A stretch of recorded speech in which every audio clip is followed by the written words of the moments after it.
We will first go to the gentleman from Texas, and then we will come back to the gentlewoman from... Madam Speaker, I request my 5 minutes at this time and claim the gentleman, Mr. Post, at this point. Without objection, the gentleman is granted 5 minutes. I thank you, Madam Speaker. Today we passed the supplemental bill, and I'm deeply disappointed about that. I was disappointed also that I wasn't able to get any time to enter into the debate because the time was rather limited and it was a closed rule. But I did want to make a couple comments and the concerns that I've had about this supplemental.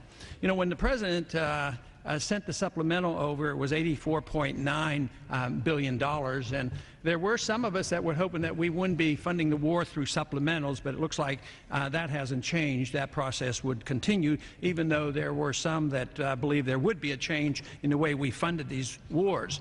But when that bill came to the House, there was a lot of expression about concern about spending too much money, but by the time it got to the floor, it was $96.7 billion, and things were added. For instance, $2 billion for the flu epidemic that didn't occur, but we're going to spend $2 billion trying to figure out whether or not we're ever going to have an epidemic. But it was very disappointing that even though it was a closed rule, the minority had one chance to do something about it and maybe reduce some of the spending.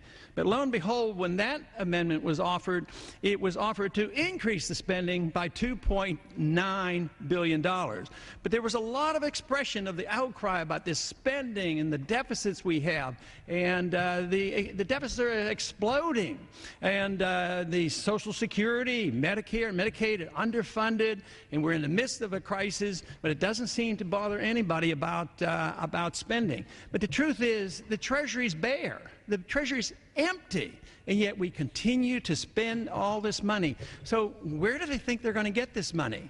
Well, we can't tax the people anymore. The people are broke. And yet we resort to more borrowing and more printing of money, which will not last forever. It will eventually come to an end, and I think that is what we're witnessing.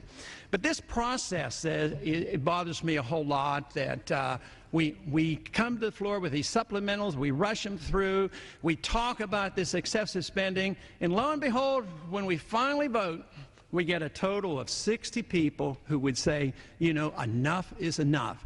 And besides, what are we doing? Where are we spending this money? I thought we were supposed to, with this change in administration, that we would be fighting less wars. But no, the war in Iraq continues. We expand the war in Afghanistan, we spread the war into Pakistan, and we always have on the table the potential danger of Iran. So when will it ever end? We can't even define the enemy. Who exactly is the enemy over there? Is it the Al-Qaeda, the Taliban? Is it the government of Pakistan? If you can't define the enemy, how do you know when the war's over? If we're in war, which we are, how can this be anything other than war? When was this war declared? Oh, well, we got this authority 5 or 10 years ago. Who knows when? Perpetual war. This is what we're involved with, perpetual spending. And then we say, well, we have to do that to be safe. That is what is preposterous. It's the very policy that makes us unsafe. We pursue this policy, and the more we do, the less safe we are. There's a big argument now about whether we're safer now with the new administration, or is it making us less safe. The truth is, the policies of the last 10, 15, 20 years has made us less safe. And as long as we occupy countries, as long as we kill other people and civilians are being killed, we are going to build enemies. And as long as we're known throughout the world that we torture people, we will incite people to hate us and want to come here to kill us. So we aren't more safe. We're less safe by this foreign policy. And someday we have to wise up, change our ways, and not be the policeman of the world, not to pretend that we can be the nation builder of the world. Swear off and make sure we don't torture, because you don't get worthwhile information from torture. It all does is incite people against us, and the occupations can never be of any benefit to us. But what about the financial calamity that's coming? I'm afraid this is the way this will end. through another financial crisis much bigger than the one we currently have, because you can't create $2 trillion of new money every year and expect this system to continue. The Soviet system collapsed because they couldn't afford it. Their economic system was a total failure. We did not have to fight the Soviets. Even though they were a nuclear power, they collapsed and disintegrated.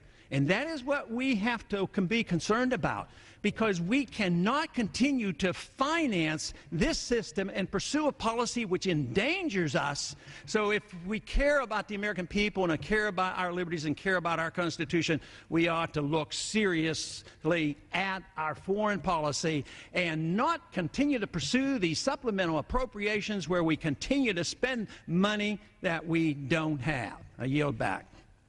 For what purpose does the gentlewoman from South Dakota rise?